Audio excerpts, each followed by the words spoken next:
"You're old, Mom. It was just taking up space. I sold it to the consignment shop. Got $200 for it. I can give that back to you if you want." Vivian said that while looking at her phone, eyes down, thumbs still moving, not pausing long enough to understand what she had just said. $200. The charmeuse silk gown I had worn on August 23rd, 1984, exchanged for $200. I stood in the doorway of the bedroom of the house I had lived in for 39 years, 412. Trad Street, Charleston, the house that Edouard and I had bought when we were young and poor, and believed that love was enough to pay for things. And I looked at the open closet, the place where the dress had hung, the empty hanger. This was not the first time I had stood before that closet and looked at the dress. I did it once a year, every August 23rd, our anniversary. And after Edouard died, I still did it. I would take the dress out, hold it in my hands, remember the smell of Chanel No. 5 that my mother had sprayed on my shoulders that morning, then fold it carefully exactly and put it back. My name is Adele Marie Fontenot. I am 64 years old. I am a hand-sewing dressmaker who has practiced her craft for 41 years in Charleston, this oldest city of the South, where every old house holds in its brick walls stories that can never be fully told. I have made more than 300 wedding dresses in those 41 years, but only one was ever mine, and that one was no longer there. Vivian walked out of the bedroom, my daughter-in-law, 38 years old, the woman my son Marcel married in 2015, phone still in hand, moving down the hallway as though nothing had just happened. I listened to the sound of her shoes on the hardwood floor, receding toward the front of the house. I didn't call her back, not because there was nothing to say, but because when there is too much to say, silence is sometimes the only thing that keeps you on your feet. I stepped into the room, sat on the edge of the bed, looked at the empty hanger in the closet. So this is how they repay me? I need to say more about the afternoon of Friday, March 7th, before Vivian said those words to me, the stretch of time when I didn't know what was already in motion. I had been in the sewing room since morning, working on a wedding dress for a new client, a young woman named Sophia, who we had corresponded with 3 times by email, and who was coming for her first in-person consultation the following week. This was the first order I had taken directly in 3 months, and I was working on the initial sketches. Around 3 in the afternoon, I heard Vivian on the phone in the living room. I couldn't make out the words through the wall, but I could hear the tone, the voice of someone handling business, not making small talk. Occasionally, I heard my name. Miss Fontenot, used the way you use a person's name in a professional context. I didn't think much of it. Vivian occasionally handled correspondence for me. I knew that and had no reason to be suspicious. I kept working on the sketches. Around 4 o'clock, she came into the workroom. "Mom, your closet is a little cluttered. Would it be all right if I helped straighten it up?" I looked up. Vivian stood at the door, phone still in hand. Her face was the composed neutral she had practiced. "No need," I said. "My closet is fine." "There are some things you haven't worn in years. I could help sort them out." "Vivian, my closet is fine," I said again. "Thank you." She left the room. I went back to my sketches. Looking back, I understand now that she came into the workroom after the dress was already sold, not before. That was not her asking permission.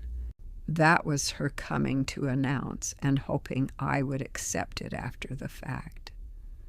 When I declined, there was no longer any way to undo it. An hour later, she came back and said the words, "You're old, Mom. It was just taking up space." Friday evening, when Marcel came home at 7:30, I was sitting at the kitchen table with a cup of tea that had gone cold, and I was waiting. Marcel, my only son, 40 years old, a structural engineer at a real estate development firm in Charleston, took one look at me when he walked into the kitchen and knew something was wrong. He had known his mother's face long enough to read it. "You know," I said, not a question, a confirmation. Marcel set down his bag, sat in the chair across from me, looked at the table. "When did you find out?" he asked. "Today. Vivienne told me." "I'm sorry." 2 words, nothing after. I looked at my son, Edouard's forehead and eyes, my nose and mouth. In the man I had delivered in the bedroom at the end of that hall on a December morning 40 years ago, and I asked the question I actually needed answered. "Did you know ahead of time?" Marcel didn't answer right away. That was the answer. "I knew Vivienne was thinking about selling it," he finally said. "I told her she shouldn't. She said it was old and taking up room. I couldn't. I wasn't strong enough to stop her." Wasn't strong enough. I sat with that for a moment. Edouard had not been strong enough to stay with us. His heart carried a congenital defect that no one knew about until it was too late, and he left us in 2008 when Marcel was 34. But Edouard had not chosen that. Marcel had chosen. Marcel had known, and had not been strong enough to say no. Check. That dress was the only thing of your father's that remained with me in the most specific physical sense, I said. Not because of its material value, because your father looked at me in that dress and said it was the most beautiful day of his life. Marcel looked up. "Can you get it back?" he asked. "I don't know, but I'm going to try." I stood up, rinsed the teacup, and went into my sewing room, the place I always went when I needed to think clearly, because when my hands were working, my mind tended to sort out whatever was tangled up inside. To understand why the wedding dress was not just a wedding dress, you need to know where the story began.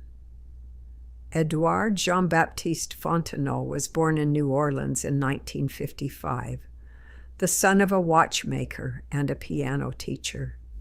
He came to Charleston in 1979 to study architecture at the Citadel and never left.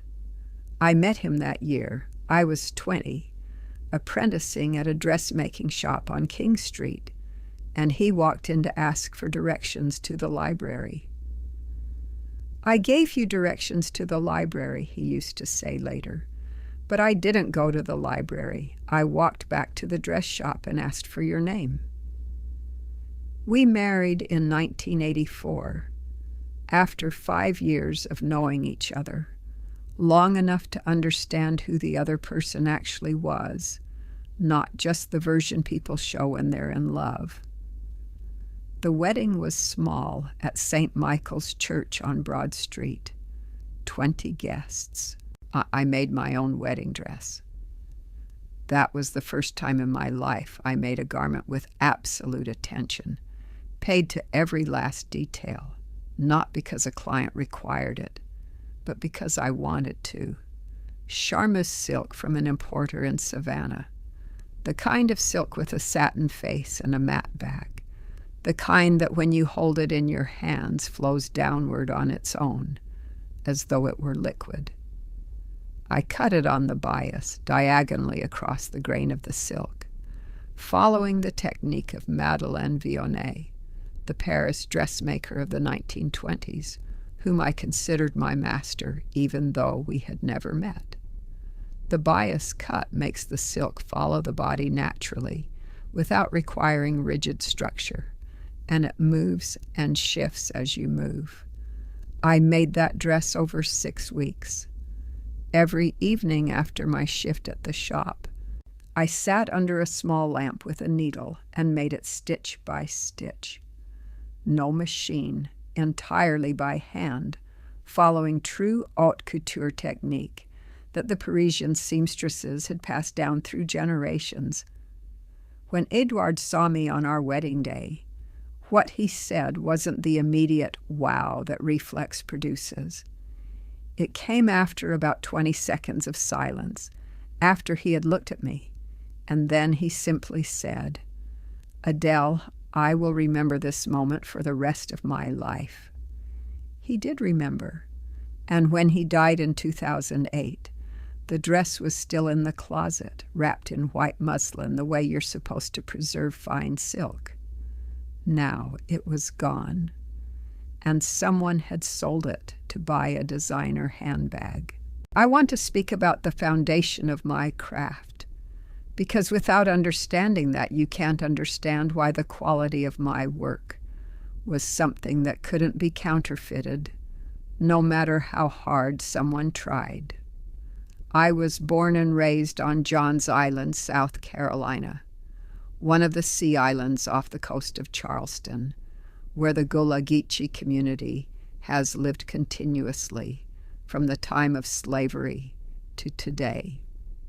Gullah Geechee people are African Americans with their own distinct culture and language, descendants of people brought from West and Central Africa to work on the Carolina rice plantations. We kept our culture intact because of the geographical isolation of the islands and the strength of our community. In Gullah culture, sewing and needlework are a tradition passed from generation to generation through the women of a family. And my grandmother, Rose Singleton Turode, was a seamstress. My mother, Clara Turode, was a seamstress. And I learned from my mother before I was old enough for school. Traditional Gullah technique differs from Western tailoring at several fundamental points. It places great importance on hand sewing, holds the belief that every stitch is an intention and must be carried out with full attention, and understands that clothing is not merely fabric. It envelops the body and deserves to be treated accordingly. Later, I studied French technique from books and from a Cajun seamstress in New Orleans named Marguerite Leblanc, with whom I apprenticed for 2 summers at age 20. French technique brought precision and structure in how pieces are cut and joined. And combining both approaches, the Gullah soul and the French technical rigor, is what produced what clients came to call Adele Fontenot's style. What Vivienne could not counterfeit was this: to produce my kind of stitching, you need not only to know the technique, but to understand why each step is as it is.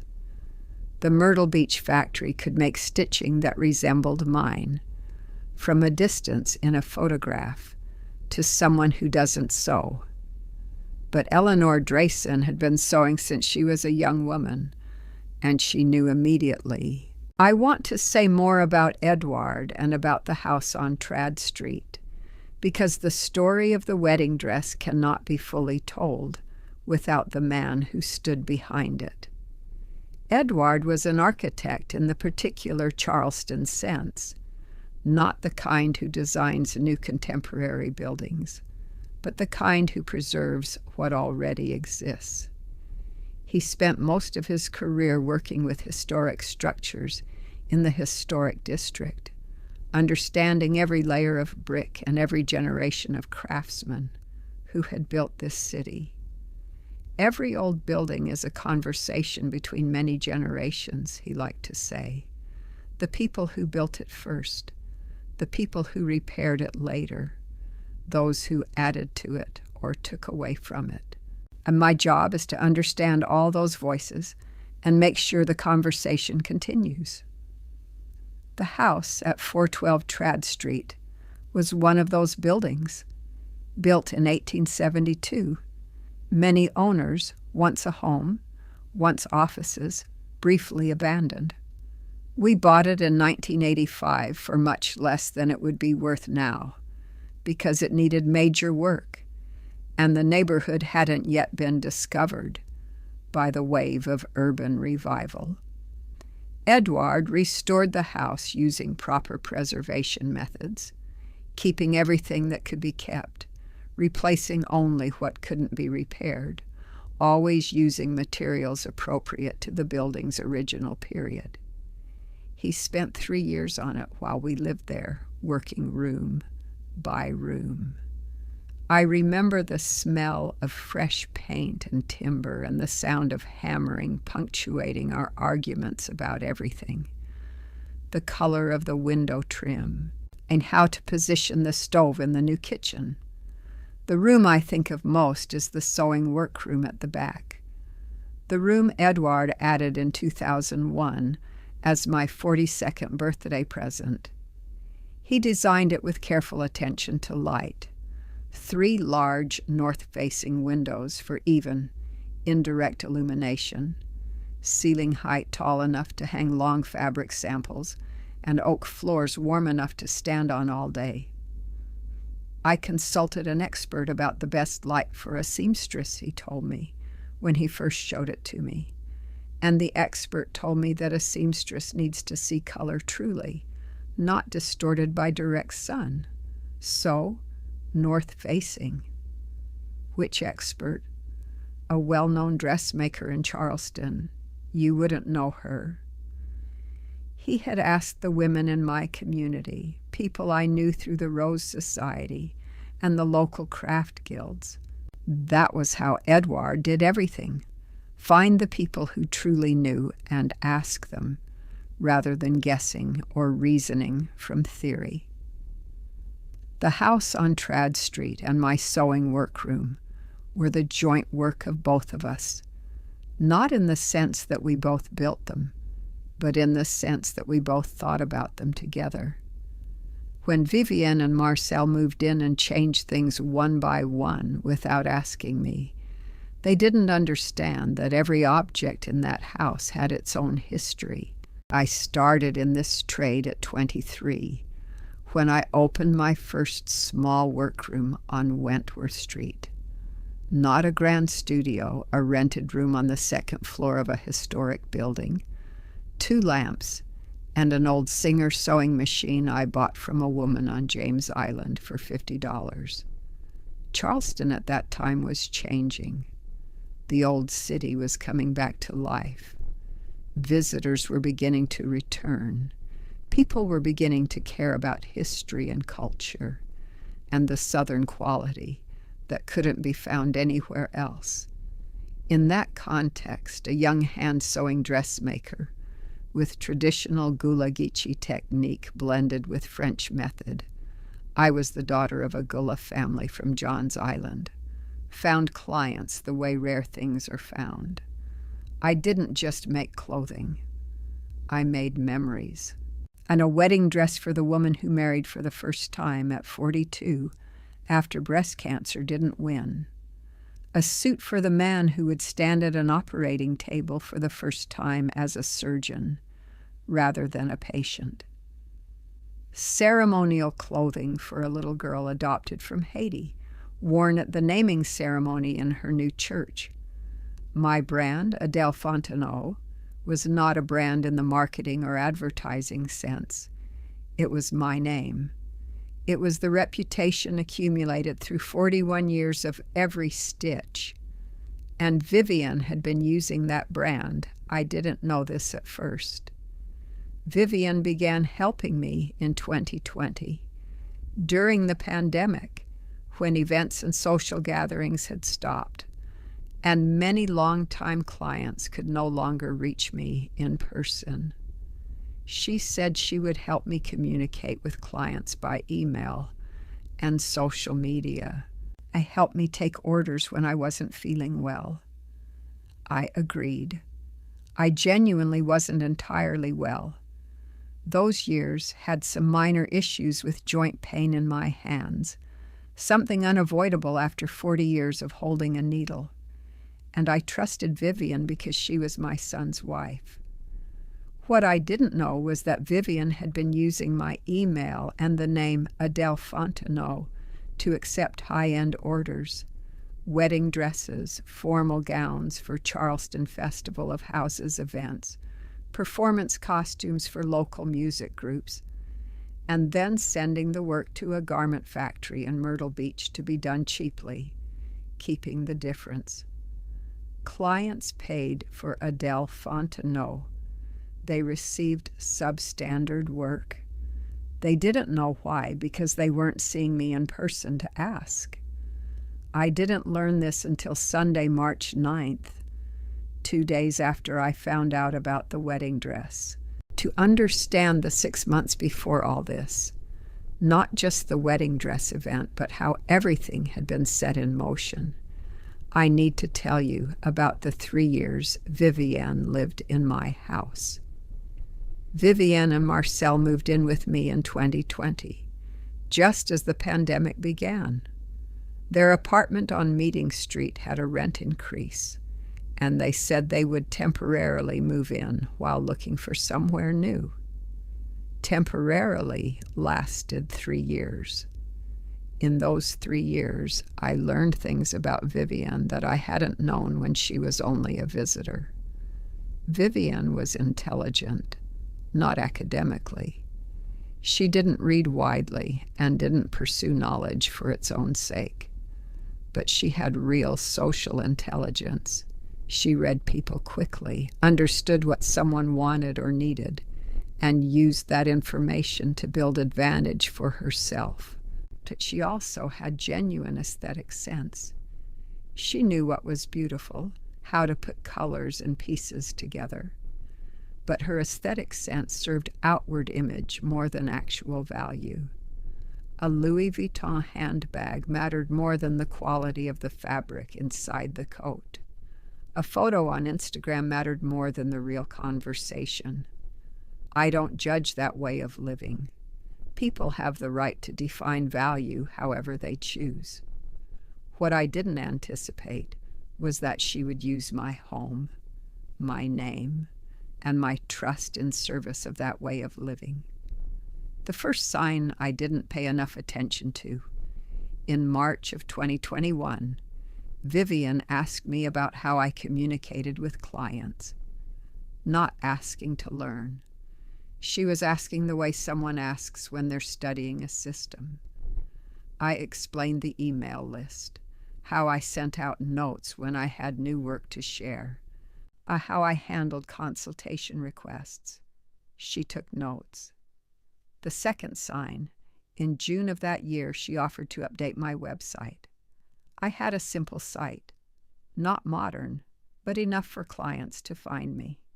She rebuilt it to look better and added a new contact form. What I didn't know was that the new contact form sent emails to her address, not mine.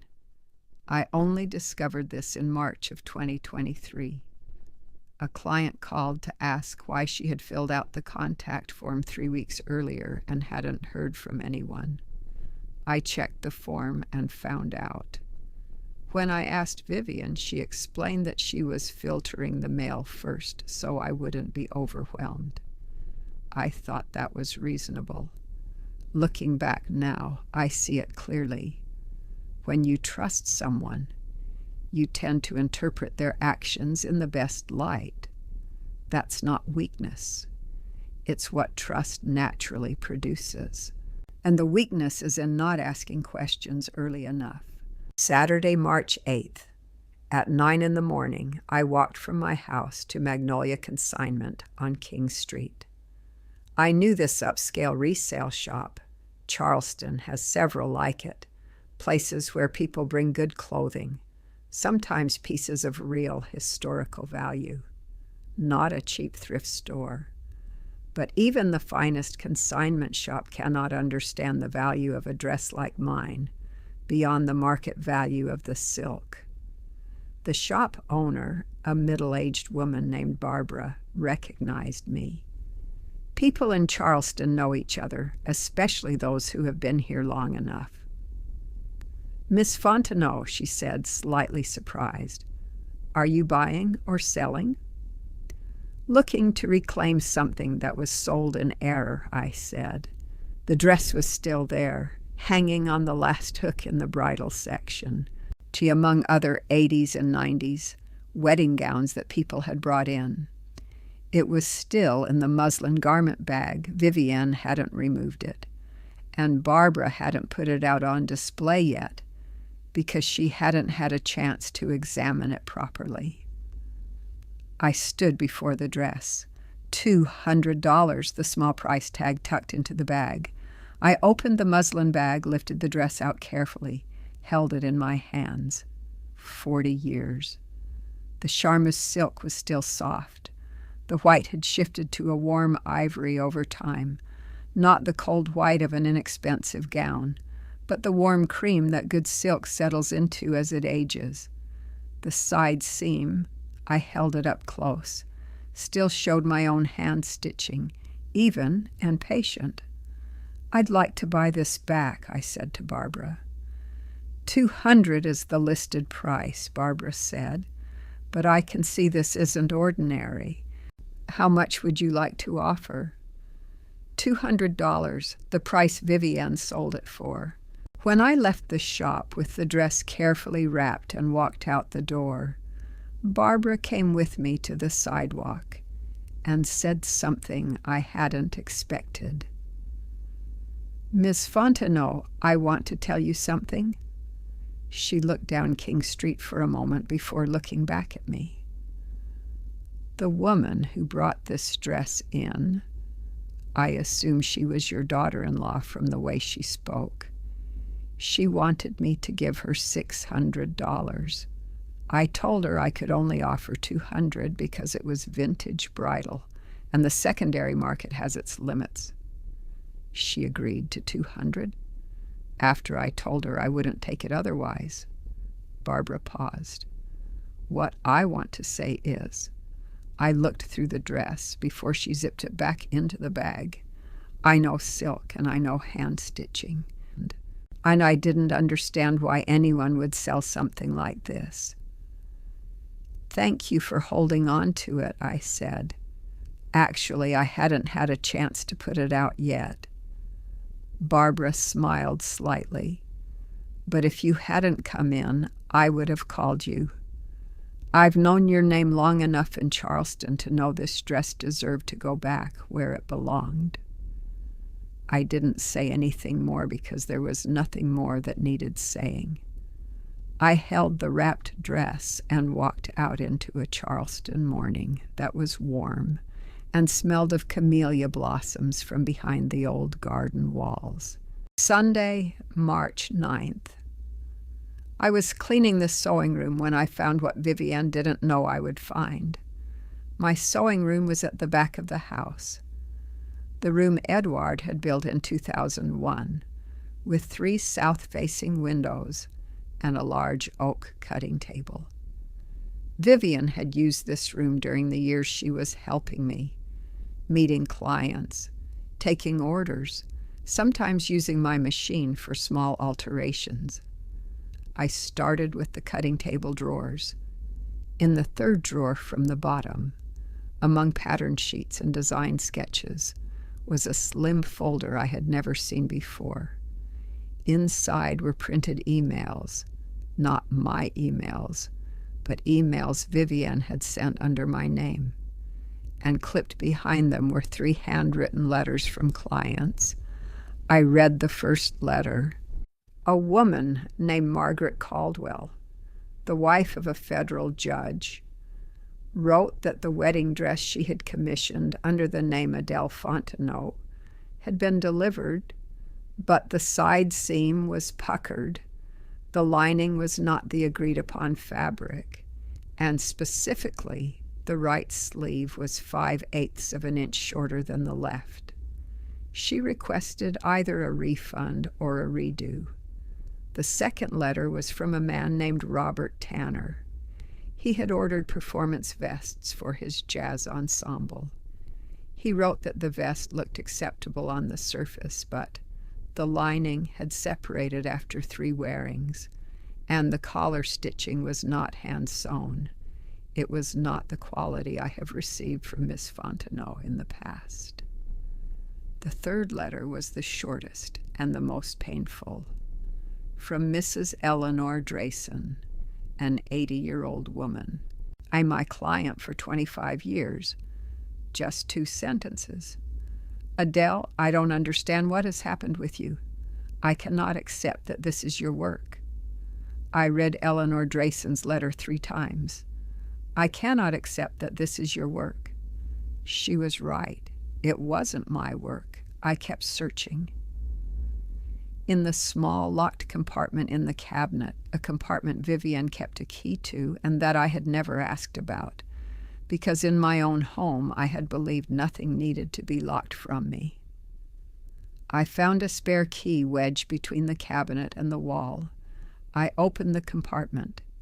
Inside was a handwritten ledger, a list of orders, amounts received from clients, amounts paid to a Myrtle Beach factory, and the remainder.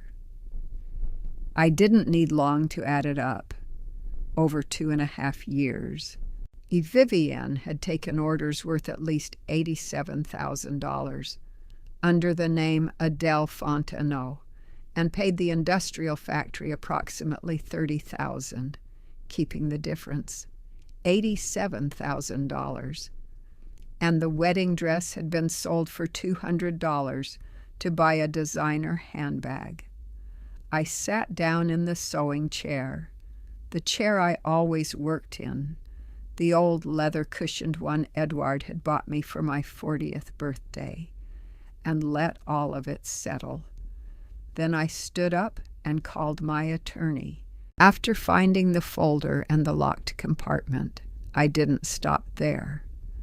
I spent the rest of Sunday afternoon going through everything in the workroom, not with anger, but with the mindset of someone who needed complete evidence before taking action.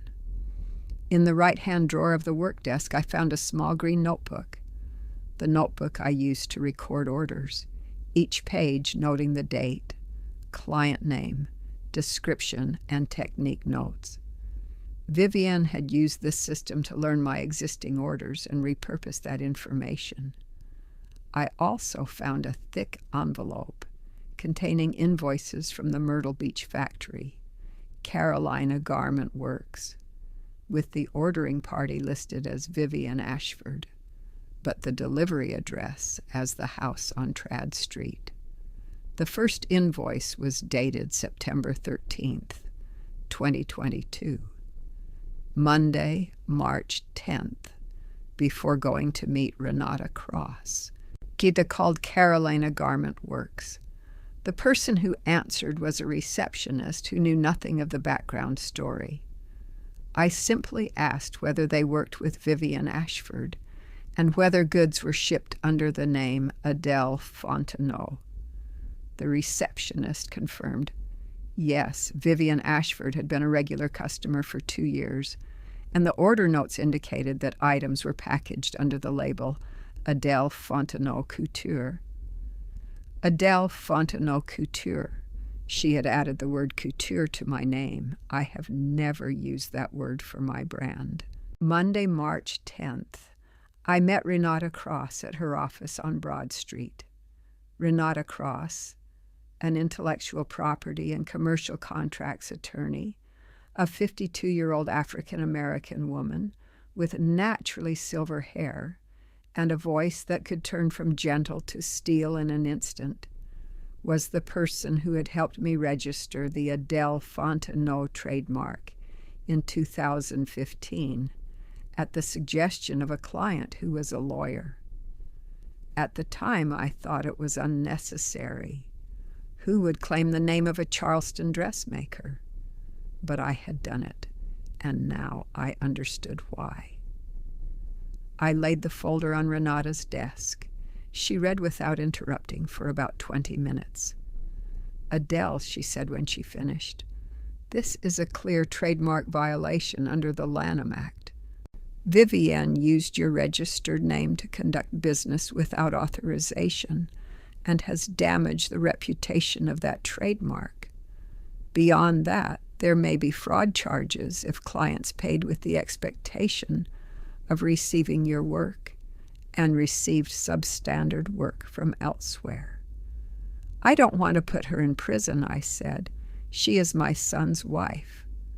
"I understand, but you need to protect the trademark and protect the clients who were defrauded." Renata looked at me over her glasses. "What do you want specifically?" I thought for a moment. "I want my brand back in my hands, completely and without dispute. I want the clients who receive substandard work to know the truth and be made whole. And I want that to happen in public, not loudly, but clearly, so that the people who know my name know who actually stands behind it." Renata nodded. "We can do that, but I want to ask, do you want to do this before speaking to Marcel and Vivienne?" I thought of Marcel on Friday evening. I wasn't strong enough to stop her. I thought of 3 years of Vivienne in my house, using my workroom, using my name. "I'll speak to Marcel after," I said, "but first I want the truth in its proper place. I want to say more about Renata Cross and about that Monday meeting, because she played a more important role than I have summarized so far. Renata's office was on Broad Street, what Charlestonians often call the four corners of law, because the four corners of the Broad and Church intersection hold the county courthouse, City Hall, St. Michael's Church, and the federal post office. Renata had her practice in a 3-story red brick building on the 2nd floor, overlooking the tower of St. Michael's. The first time I came to Renata was in 2015, when a client who was a lawyer suggested I should register my trademark. At the time, I arrived with skepticism. Who would want the name of a Charleston dressmaker? Renata heard me say that, and then looked at me and said, "Ms. Fontenot, I understand why you think that. But when you lose what you have, you will wish you had done this sooner." I didn't believe her then. Now I knew she was right. Monday the 10th, when I placed the folder on her desk, Renata read without speaking for 20 minutes. Not because she was a slow reader, Renata was very fast, but because she wanted to read everything before commenting on anything. When she looked up, I saw something in her eyes that I would remember. Not anger on my behalf, not sympathy of the looking down variety, but something calm and certain, the recognition that this was a clear case and one that could be resolved. "Adele," she said, "you registered the trademark, and this is a clear violation. The question now isn't whether a violation occurred, but what you want to do and how far." "I want my name to come back to me," I said, "so fully and beyond dispute. That is something we can do, and I want you to know that I'm doing this not only because it's a legal case, but because in the 10 years I've known you, I know how you built that brand, one client at a time, one stitch at a time." I hadn't expected Renata to say that. She was not someone who said unnecessary things. Wednesday, March 12th. Renata confirmed the order list and the money amounts. That same day I learned something I hadn't anticipated. Vivienne was organizing a spring collection preview for Saturday, March 15th, at the house on Trad Street, my house, inviting about 20 of Adele Fontenot's top-tier clients. I learned this from Mrs. Dorothy Whaley, my client for 18 years, who had received the invitation and called to confirm whether I would actually be attending, because I've been hearing you've been unwell. Dorothy, I never organized this event, and I'm perfectly well. Then who sent the invitations? My daughter-in-law. There was a pause. Adele, I think you should know that I'm not the only one who received one. And some of us have been hearing about quality problems over the past year. We thought it was because you were aging and couldn't maintain your standards. That phrase, aging and couldn't maintain your standards, was what my client of 20 years thought about me, because Vivian had delivered substandard work under my name. Dorothy, I said, I'll be at that event on Saturday, and I'll bring documentation to set the record straight. Friday, March 14th, Renata sent the formal legal notice to Vivian, notification of trademark infringement, and a demand to cease all commercial activity under the name Adele Fontenot. The letter did not require a response before the Saturday event. It was simply notice so that Vivian knew the matter had been put on legal record. I also called the 3 clients whose complaint letters I had found: Margaret Caldwell, Robert Tanner, and Eleanor Drayson. And I apologized to each one, explained the truth, and told them that I would redo or fully refund any garment that didn't meet my standards. When I finished speaking with Eleanor Drayson, she was quiet for a moment. Then she said, Adele, I knew that wasn't your work. I just didn't want to say it because I didn't want to hurt you. You wouldn't have hurt me, I said. You would have been honest. That's what I needed most. Saturday, March 15th, at 2:00 in the afternoon, I walked into the living room of my own house. Vivian had decorated the living room for the preview, garments hanging on portable racks, fresh flowers on the table, candles lit. About 18 clients sat in the room, well-dressed women on a March afternoon in Charleston, people whose names I knew, whose clothes I had made across many years. Vivian stood at the front of the room, talking to someone. When I entered, she turned. Several things crossed her face at once: surprise, rapid calculation, and then an effort to hold her composure. "Mom," she said, her voice careful with the steadiness of someone managing a situation, "you came to join us." "This is my house," I said. Not loudly. I didn't need to raise my voice. "And that is my name on those invitations." The room went quiet. 18 women were looking toward us. I stepped into the room and stood where everyone could see me. I was wearing the navy vest I had made for myself last year. Not a spectacular garment, not a showpiece, just a properly made, technically sound piece of tailoring that anyone who knew the craft would recognize as such. "Thank you all for coming," I said. "I want to tell you the truth about what has been happening over the past 2 years," I told them. Not every detail, not about the wedding dress, not the specific figures, just what was necessary, that orders accepted under my name over the past 2 years had not been made by me and had not met my standards, that I had already reached out to the clients I knew had experienced problems and would make everything right, that the brand Adele Fontenot would from this point forward be entirely under my control. Vivian tried to interrupt twice. The first time I let her say one sentence and then continued.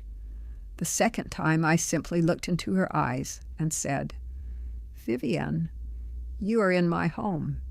You may leave or you may sit down and listen. I am not saying anything I cannot document." She sat down. After I finished, Dorothy Whaley was the first to stand. "Adele, I was worried that you had lost your standards. Now I understand. I'll be placing my orders directly with you from now on." A second person stood, then a third. Not all 18, but enough. In my profession, a profession where reputation is everything, enough is enough. Saturday evening, after the guests had left and after Vivienne had gone somewhere, Marcel came home and found me in the sewing room. He stood at the door. I was sitting at the cutting table holding a fabric sample in my hands, but not doing anything with it, just holding it to have something in my hands while I waited. "Vivienne told me," Marcel said. "I know." "Could you not have waited until when?" I set the fabric down and looked at my son. Waited until how many more people receive substandard goods under my name? Waited until Eleanor Drayson had told all her friends that Adele Fontenot was old and couldn't hold her standards anymore?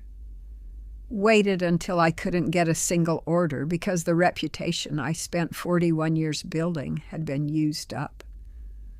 Marcel didn't answer. "Marcel," I said, and my voice was quieter, not because I was less hurt, but because I had had enough time to choose the way I wanted to say this. "You knew Vivienne was planning to sell my wedding dress and couldn't stop her. You knew Vivienne was using my name and didn't tell me. I understand that you love your wife, but loving someone doesn't mean letting them hurt others without a word. What do you want me to do?" His voice sounded tired and genuine. "I don't want you to do anything," I said. "I've done what I needed to do. Now you need to decide what kind of person you want to be in this family. That's not my decision to make." Marcel left the room. I heard him go upstairs, then low voices in the bedroom, then silence. I sat alone in the sewing room through the evening, under the warm light with the smell of fabric and the old Singer machine. Not the first one, but the one Edward had bought me in 1997. And I thought about everything that had happened that week and everything that would come after. I want to say more about that Saturday evening in the sewing room, because what I was sitting with was more than I summarized. Not working, just sitting. This was something I did when I needed to process something large. Sit in the workroom, look at the thread and the fabric, let the familiar presence of the machine ground the space around me. I thought about Edward. He had sat in this room with me many times, reading while I worked, sometimes just talking about our days. This workroom was our space in a particular way, not just mine, not just his, but the place where two people could be together in comfortable silence. After Edward died in 2008, the workroom became the place I most often sat alone and felt him nearest. Not in a spiritual sense the way people usually mean, but in the practical sense. The smell of fabric and sewing machine oil and the oak of the cutting table was the smell of those years, and smells hold memory in a way that nothing else quite manages. That Saturday night, I thought, I had lost some things in the past 3 years that I hadn't recognized until I looked back. Not only the reputation and the orders, but also the feeling that this sewing room was my space. Vivienne had occupied a part of that space not by force or by asserting ownership, but by being present long enough and broadly enough that I had begun to feel like a visitor in my own room. The new atelier on Queen Street was my way of reclaiming that space. Not because the house on Trad Street had been taken from me, but because I needed a place without that history, a place that was purely mine from the first day. The week after the preview, Renata completed the legal procedures. The trademark Adele Fontenot was confirmed as my property entirely, with documentation prohibiting any other individual from using this name or any variation of it for commercial purposes without my written authorization. Vivienne signed the agreement to stop using the brand, not to contest ownership, and to return a portion of the money she had received. Not all of it. Renata and I had agreed on a realistic figure rather than an ideal one.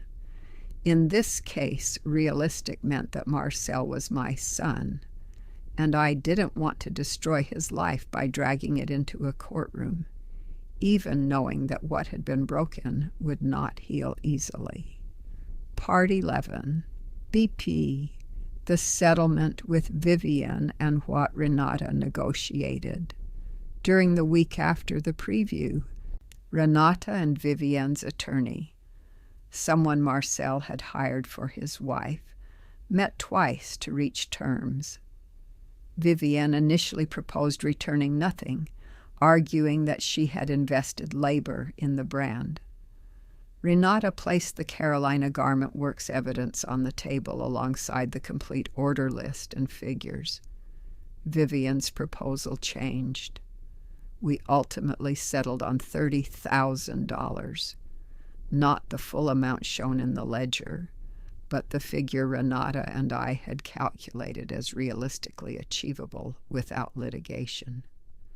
$30,000 was enough for me to cover the cost of opening the atelier and have something left in reserve. Renata also ensured the settlement included language stating that Vivienne could not use the name Adele Fontenot or any variation for any commercial purpose in the future. He could not access or contact my client list or reach out to former clients, and that violations would carry penalties many times higher than what had been paid. "Don't you want more?" Renata asked me after the agreement was signed. "You could get more if you took this to court." "No," I said. "Marcel is my son. I don't want his life pulled into a courtroom. $30,000 is enough to start again." "You're being very generous," Renata said. "Not generous," I said. "Practical. Life is long, and I need my energy for things that matter more than staying angry." The three clients who had received substandard work, Margaret Caldwell, Robert Tanner, and Eleanor Drayson, I redid their garments at no charge. I spent 2 weeks on Margaret Caldwell's new wedding dress, a week on Robert Tanner's performance vest, and in 3 afternoons remaking Eleanor Drayson's jacket, exactly to the standard I knew she knew how to recognize. When I delivered Eleanor Drayson's jacket, she held it in her hands, turned it over, examined the seams. She was quiet for about 30 seconds. Then she looked up and said, "This is your work." "Yes," I said. "Thank you for not letting things end the way they nearly ended." After calling Eleanor Drayson, Margaret Caldwell, and Robert Tanner, I also called several other clients I knew had received orders over the past 2 years. Not all of them, just the ones I was closest to. Each call was a small portrait of damage I hadn't fully imagined when I sat with the folder in the workroom. Catherine Priolo, a 15-year client, the director of a museum who ordered clothing for opening events, said the dress she wore to the biggest exhibition opening of last year didn't quite fit, and she had needed to wear a jacket over it to conceal the shoulder seam. "I thought you might be having health issues and didn't want to say anything, and I didn't dare ask." William Drayton, a history professor at the College of Charleston, who had ordered a suit for his doctoral student's dissertation defense, said the suit looked acceptable, but the collar was off to the right by about a centimeter. He added, "I had another tailor fix it. I didn't mention it to you because I thought you were busy."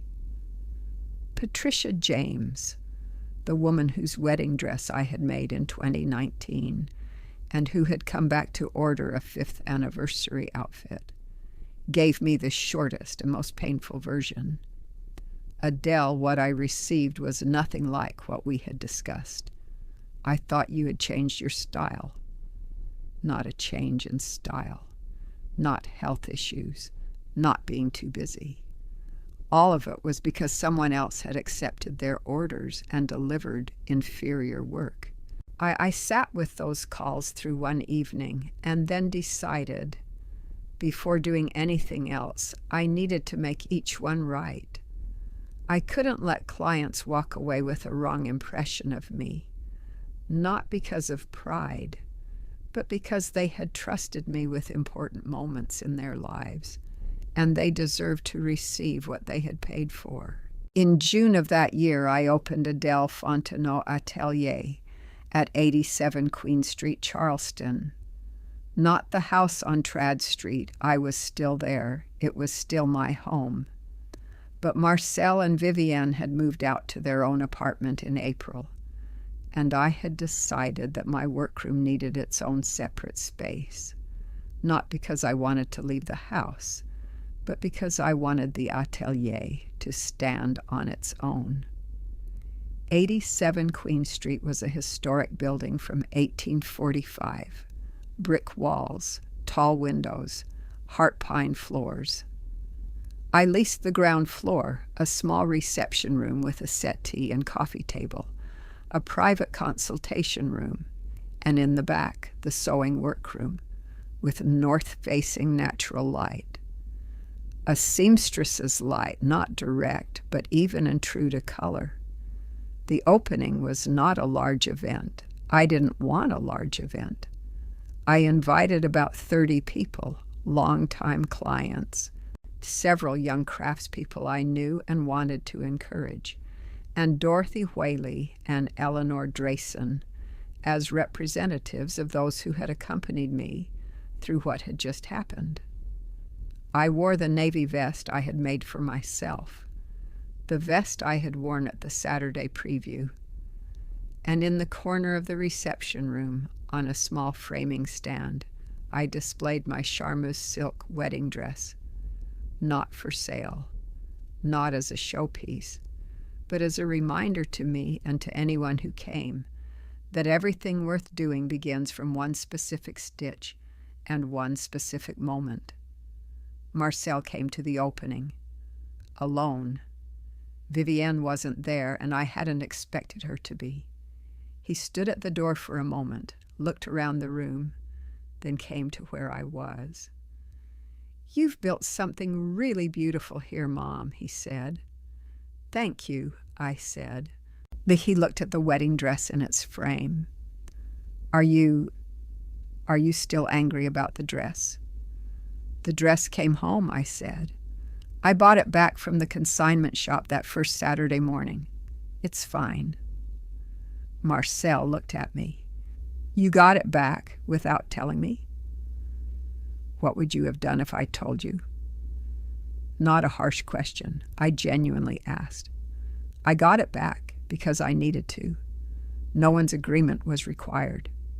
He didn't answer, but he stood beside me for a while in the reception room of the new atelier, and that was something. In the weeks after Vivienne and Marcel moved out, Marcel and I spoke less than usual. Not a complete break in contact, but the silence of two people working through the same event in different ways and not yet sure how to talk about it.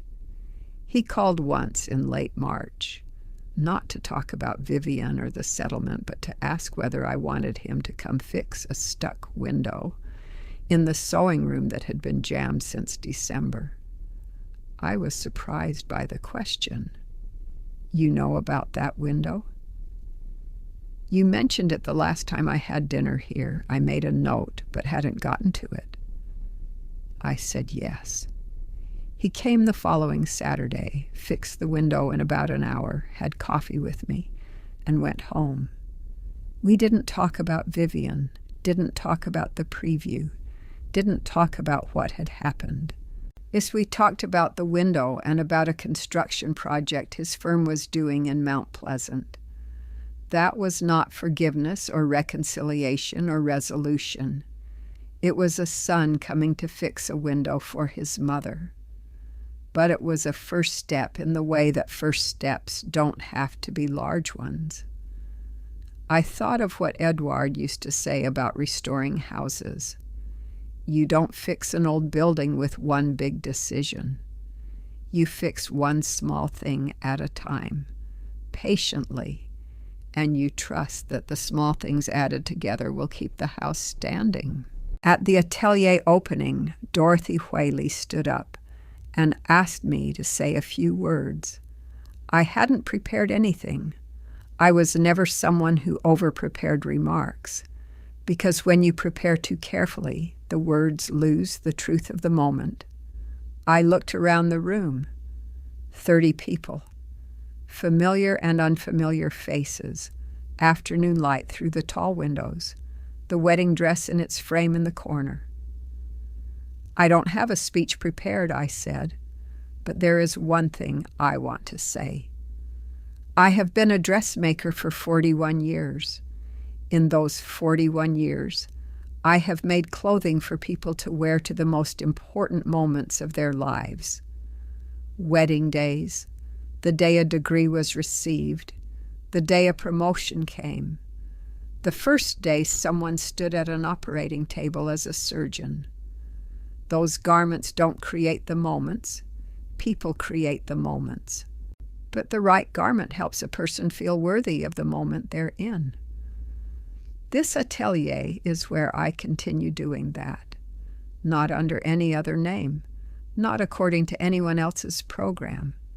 Just me, thread, and needle, and the person sitting across from me telling me about their life.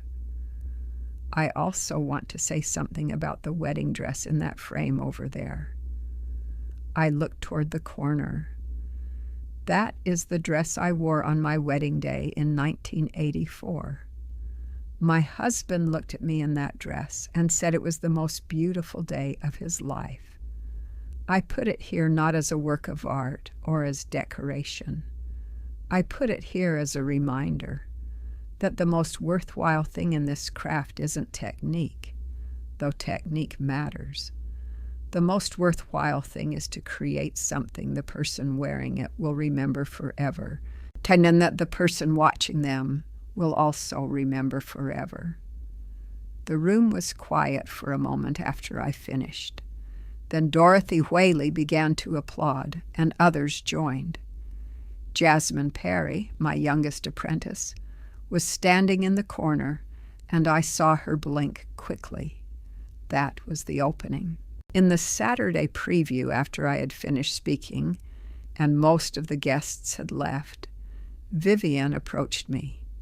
Only 3 people remained in the room, myself, her, and Dorothy Whaley collecting her coat. "Do you know," Vivian said, her voice low, in the way of someone containing something, "that I kept your business alive? During the pandemic years, you had almost no orders. I was the one who kept things going." I looked at her for a moment. "Vivian, you accepted my clients' money, delivered inferior work to them, and kept the difference. That is not keeping a business alive. That is stealing from the business and from the clients. I worked without pay. Nobody asked you to." Vivian looked at me in the way I had seen once or twice in the 3 years she had lived in my house. The look of someone who believes they deserve more than they have, and the world has not yet recognized it. I don't know how Vivian became who she is, because I don't know enough about her childhood and her life before she met Marcel. There may be explanations I'm not aware of, but explanation is not defense, and I have lived long enough to know the difference between the two. "Vivian," I said finally, "I don't hate you, but what you did with my name, with my wedding dress, and with my trust, I can't say I forgive it all today. Forgiveness needs time, and it needs something from the person who needs to be forgiven. I'm leaving that door open, but I can't walk through it alone." She left the room without saying anything more. Dorothy Whaley stood beside me after Vivian had gone and said quietly, "Adele, you just handled that better than most people I know." "Not well," I said, just honestly. 41 years is too many to tell in full. But there are clients I remember not because they were famous or because their orders were expensive, but because the moment of delivering their garment was the moment I understood why I did this work. In 2003, a young man named James Cooper came to my shop and said he wanted a suit to wear when he was accepted into medical school at MUSC, the Medical University of South Carolina. He was the second son of a family in North Charleston, his father an electrician, his mother a nurse. He said, "Nobody in my family has ever gone to medical school. I want clothes that are worthy of that day." I made that suit with the best material within his budget and charged less than my usual rate because I wanted to make it possible. When he came to pick it up, his mother had come with him, but she looked at him in the suit and wept without being able to speak. In 2018, a woman of 81 named Helen Patterson came in and asked me to make her an outfit for the first art show of her life. She had started painting at 75 and had just been invited to exhibit at a small gallery on East Bay Street. "I've never been invited to an art exhibition," she said, "let alone my own." I spent 2 weeks on Helen's outfit, deep purple, the color she chose because older women tend to wear muted dark colors, and I don't want to look that way. When she wore it to the opening, a photographer took her picture, and the image was later published in the local cultural newsletter under the caption, "Charleston's Most Stylish Artist." Those were the things Vivian didn't understand when she looked at the name Adele Fontenot and saw a revenue stream. 3 apprentices now study with me at the atelier every Tuesday and Thursday afternoon. Jasmine Perry, 22, the daughter of a shoe repairman from North Charleston. She had taught herself from online videos for 2 years and wanted to learn real hand technique. Her hands were quick and nimble, but her attention wasn't fully there yet. She wanted results faster than the process required. Diego Reyes, 25, Colombian-American, studying fashion design at SCAD Savannah and coming to me on his non-class days. He had good design thinking, but the technical execution needed discipline. He also regularly confused beautiful in a photograph with good when worn on an actual body. Amara Johnson, 29, a part-time nurse who was learning to sew because, as she put it, "I see too many people wearing clothes that don't fit their bodies, and it makes me sad." That was the best reason I had ever heard for learning to sew. The first lesson I gave all 3 wasn't how to hold a needle or how to identify fabric types. The first lesson was sit beside the person who will wear your clothes and listen to them talk about their life. "Why is that the first lesson?" Diego asked, visibly puzzled. "Because clothing serves the person wearing it, not the other way around," I said. "If you don't know who will wear what you make, really know, not just their measurements, you can't do it right, no matter how perfect your technique is." My grandmother, Rose Singleton Turode, had taught me that. She said, before you cut the fabric, I know who will wear it and what they need from that garment. Technique is important, but attention to the person is what separates a seamstress from a craftsperson. One evening after the atelier opened, I sat alone in the reception room after the lights were out and looked at the wedding dress in its frame, lit from the street lamp through the window. I did this sometimes, sat with Edward in the way I could sit with him now, which was looking at something connected to him and letting the conversation happen in my mind. Edward, I said, you know the dress got lost and came home again, and I got a little lost and came home too. I thought about what Edward would say if he were here and knew everything that had happened. He wasn't someone who talked at length.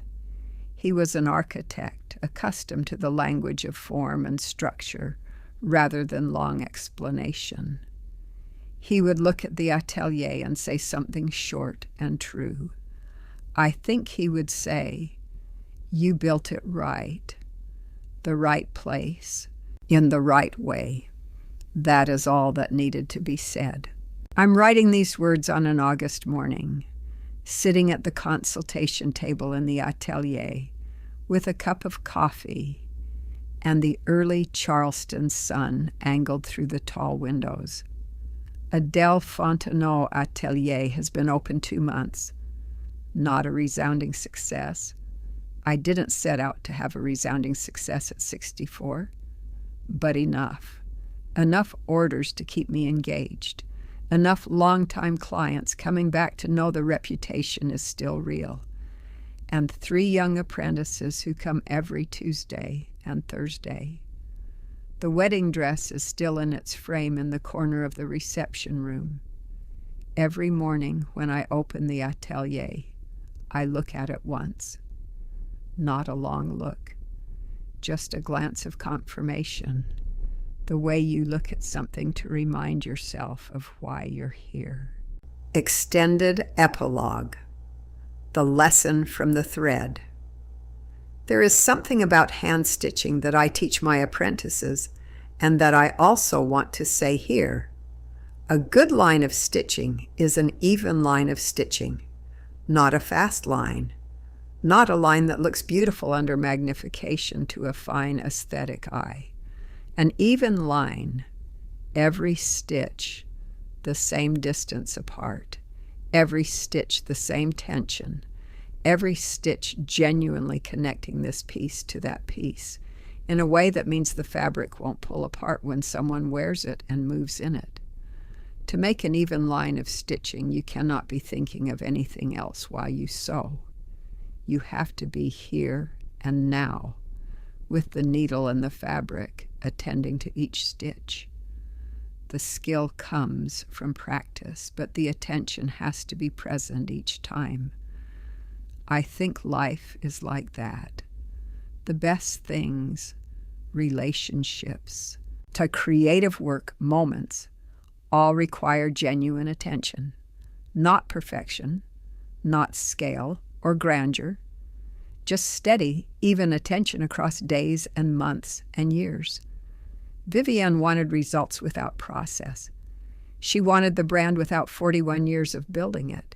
She wanted my clients' money without the responsibility to them. That isn't greed in the simple sense. It's a fundamental misunderstanding of how things that have real value are made. True beauty doesn't live in a designer handbag. It lives in the quality of character of the person who carries it. This morning, I sat in the atelier and watched Jasmine Perry making her first practice stitches on a straight line exercise. The simplest hand stitch, what any person learning to sew begins with. She was concentrating, her tongue pushing out slightly in the way people do when they're genuinely trying, the needle going down and up with the precision she was still building. Slower, I said. It doesn't need to be fast. It needs to be even. She looked up. nodded, and continued. Slower, more even, more present. That is the first lesson. It is also the last lesson.